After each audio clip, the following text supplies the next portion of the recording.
Get set up with my notes here. I'm excited, really excited for this. I'm hoping to set a little stage for the big speakers that are coming after me.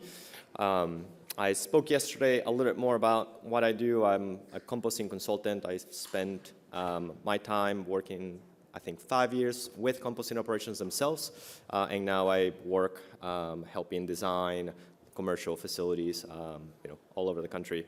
And one thing that I want to share is Wanu. Does anybody know what Wanu is? It sounds like guano, so it's a Quechua word for seabird guano. I'm from Peru originally, and I chose that as the name because it grounds me, it reminds me of where I come from, and that the work that I do has a lot of value, and the work that we're all doing, repurposing that. That guano from Peru, from the islands off the coast of Lima, was brought to the US back in the 1800s. And there's a little bit of extra history there with imperialism and expansionism. But that's all to say that there's a lot of value in the work that we're doing trying to repurpose all of that back into the earth. So I will move on here. So we're going to talk about what is compost, what is quality compost. So as we move from composting, or as we move through the composting process, we are going to be making finished compost. There's certain operating conditions that all composting facilities should be following, whether they're small or large. And these have to do with balancing your feedstock. So we've talked about carbon, we've talked about nitrogen. These microbes that we're going to be feeding, they're just like us. They want a balanced diet. We also have to give them the right amount of moisture. We don't want things to be too wet, too dry, just like us.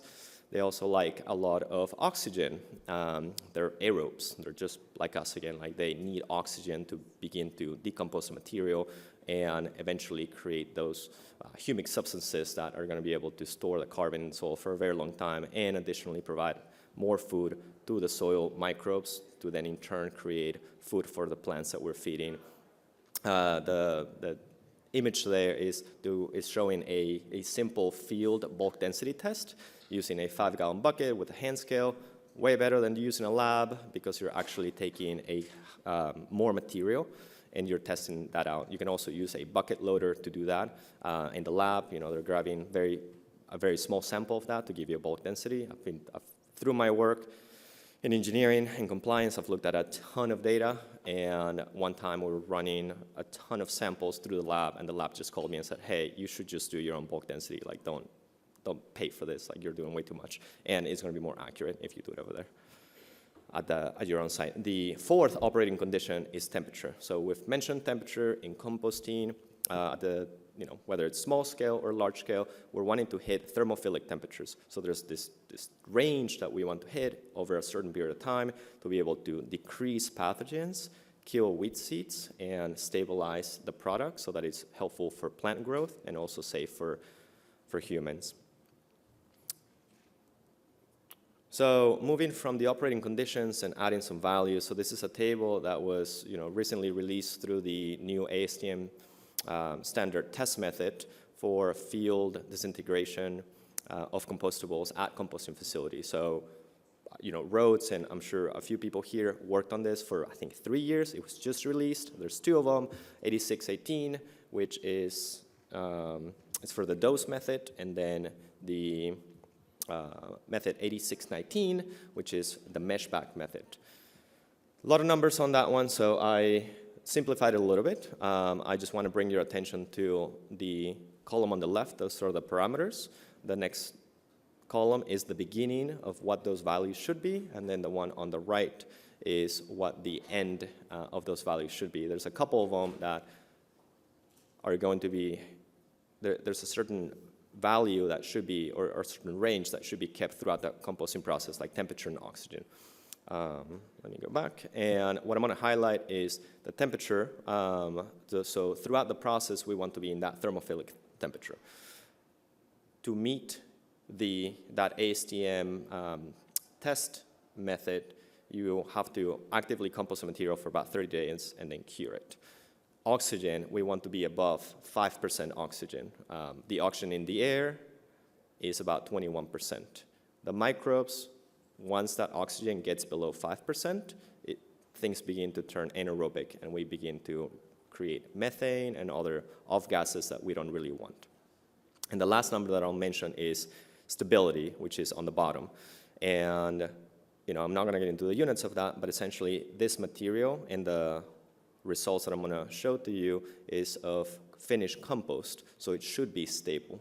There should be no significant amounts of food left for the microbial activity to continue at a high amount, so that the level is 4. So I invite you all to close your eyes and let's talk about quality. So close your eyes and think about finished compost. You're holding finished compost. What does it smell like? What does it look like? What's the texture? What's the value of it? Are you paying a lot for it? Did you buy? Are you asking for a lot? Now, open up your eyes and raise your hand if this image or something similar popped into your mind when you were holding that compost. Okay, yeah, so and it also comes to my mind when I think of like quality compost. I sort of think about this. The reality is that it's a little bit more complex than that. There's 3 main parameters that can be used to describe the quality. We have product performance, we have safety, we have aesthetics. With performance, we're talking about organic matter, water holding capacity, nutrients. With safety, we're talking about glass, sharps, pathogens. Aesthetics, what does it look like? What's the moisture? What does it, some people like certain colors of it. Does it make any sounds? Just kidding. Hopefully we're not going to find crickets in finished compost, but I guess there would be an insect that would make a lot of noise. So this complexity leads us to 2 things. One of them is quality really lies in the eyes of the user. And we can also change the quality. So through process changes, analyzing what we're doing, and understanding where we want to get to, we can change those processes to change some of those parameters. This is a glimpse into some of the compost product markets that are out there. I'm not going to go into it because we're going to talk about it here. But there's more than just regular, agriculture and gardening. There's also, turf fields, sports, orchards, DOT work, Department of Transportation, and they all want slightly different types of compost. So how do we get there? So we get there through lab testing. So the first 2 sets are pathogens and metals. If you run a permitted composting facility, you're most likely required to test for those 2 things, pathogens and metals. There's some ceilings you gotta hit, gotta be below that. Hopefully you're not hitting the ceilings.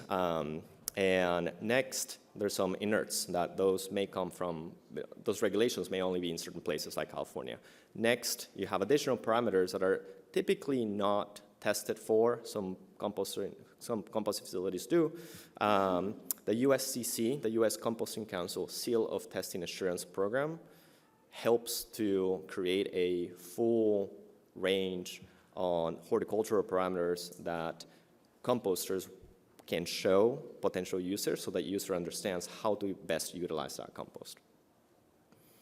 That's a sample of a technical data sheet. And breaking down some of these STA testing parameters, I'm kind of breaking them down into 3 main areas. The chemical side, testing for pH, nutrients, metals, you guys can read the rest. Next one's physical, so we're talking about moisture, inerts, particle size distribution. There's going to be some fine fraction, maybe some, couple little wood chips that didn't decompose that made it through. Biological, so we're talking about maturity. Are the acids that are in it, the naturally occurring acids through the composting process, are they still left, and are they going to impact the germination of seeds? Once those seeds come up, are they going to be stunted? Stability, is there food left in there for more microbial activity? And lastly, pathogens. So what STA does is it helps to create a baseline.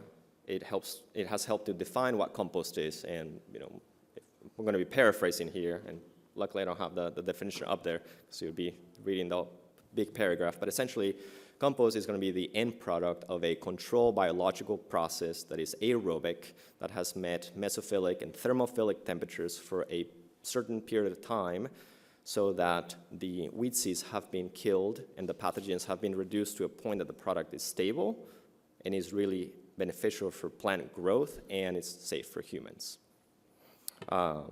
And that helps to create that baseline. You have to pass pathogens, you have to pass metals, you have to have your permits in order. You'd be surprised how many people don't have their permits in order. You have to use certified laboratories that are using the same testing methods so that you can compare apples to apples versus me using just my local lab that is going to be running different test methods. They can get me a total nitrogen of, I don't know, I'll just use random number 3. And if somebody else is using an STA lab and they get a number of 1, if they're using different testing methods, you know, a 3 may not really be, like I can't compare that 3 to that 1 because they were obtained using different testing methods. And those testing methods were developed and issued 30 years ago, and they're working on revamping them. There's a group that is working on that, so if you're really interested in that, they're looking for more people to be part of that. Testing frequency, you have to test on a regular interval throughout the year. And then you have to disclose the results to your clients. So if somebody says, hey, can you please tell me, you know, just give me your data sheet, they can do that. And it also really helps to help meet the specifications of landscape architects and other high-value markets, and you know, even low-value markets as well. So now we're moving into the compost comparison piece. So it's the second piece. Compost comparison. So the next 2 projects, I worked for BPI on this. We knew where we wanted to get to. They did not tell me like, hey, use this or use that. So the direction of that was basically like, hey, here's the question that we have. People have concerns when we've gone out to do work with legislators, and they don't, you know, they don't really understand something. So let's try to clarify, like, what does the data tell us? So I got sources. The sources are mostly, the data that I got is mostly available online. Many people have it on their websites, or if you just look like STA Composters, like a bunch of stuff's going to come up. I don't even know. Some composters know that that is available online. I asked some of the BPI members as well that are in the Composter and Municipality Committee, 31 samples from 29 facilities. You can see the breakdown there. We knew that 9 of them, the compostable products were a feedstock that was used in the compost, 16 without, and then 6 we were just not sure if they used compost or not. They all pass pathogens, they all pass metals. So I'm going to show you a bunch of charts, and I don't want you to get hung up on the numbers because they're all pretty much in range, which is what I thought we were going to find, and I was glad to see that. So to explain this, whisker and sorry, one second. So to explain this box and whisker plot, we have, if you don't want to focus on anything else except for one area, would be the middle, the average. The X is the average, bottom is the minimum, top, max. That line in the middle of that box is the median. So when you line up all the numbers from low to high, the number in the middle, that's the median. And then this box is 50% of the data, and then that little number down at the bottom is an outlier. It's a formula to get them, but essentially what we have here is a distribution of the data. So the first plot is all of those samples that had that parameter. The next one is the compost that was made with compostables, the next one without compostables, and then the last one is the ones that we were just not totally sure.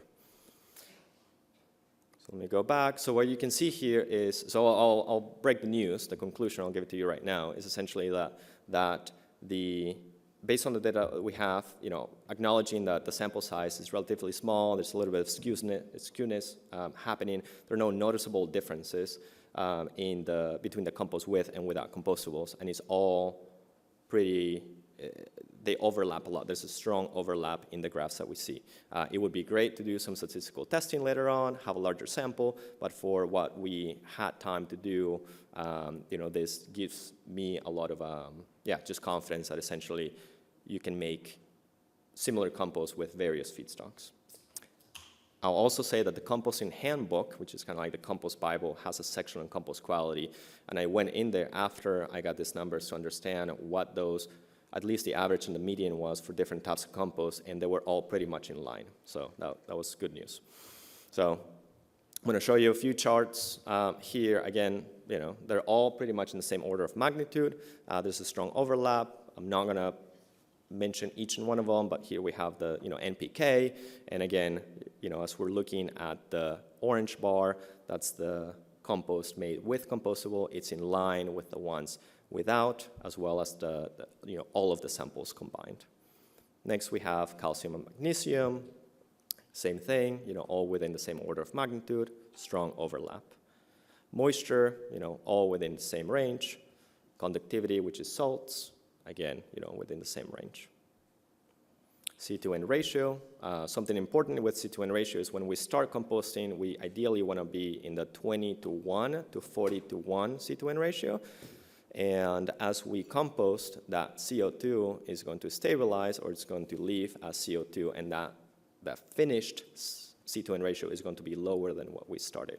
So in general, again, all within range. Organic matter, which is great for soil improvement properties, or to improve the soil, and is what I like to tell people that composters are selling. Don't focus on NPK, focus on organic matter, again, within the same range.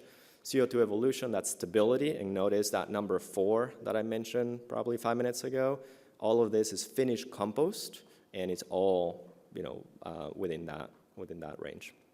Screening size, that's a common size for compost to be used as soil amendment, and again, it's all once that compost was finished, it was screened. It was mostly all very finely screened. So conclusion that I mentioned earlier on that, no noticeable differences, strong overlap in the plots, and it's within industry ranges. Now, flying through the market survey here. So last month, we conducted a survey, 3 weeks to get some information from composters or from haulers, getting the data from the composters to understand how is their compost with compostable products being used. So we got 31 responses, 27 were valid because that data seemed to actually come from the composters, or they had information from the composter. The other ones, they said either no, or through the responses, I realized that they were not the composter. So we wanted to make sure that was good. We couldn't go back to them because it was anonymous. So first question, is your compost used to grow food for human consumption? Which is a question that some legislators had in some of the work that BPI has done. We know the answer is yes, but we needed some data. So now we have some data. Most of them said yes. The ones that said two, in the later responses, said that they sent their compost to clients, to residences, home users. So I'm assuming that they also use it to grow food. But the data only tells us that 93 say yes. So it's pretty much all of them use it to grow food. How much? It ranged from very little to most of it, and then those are the averages.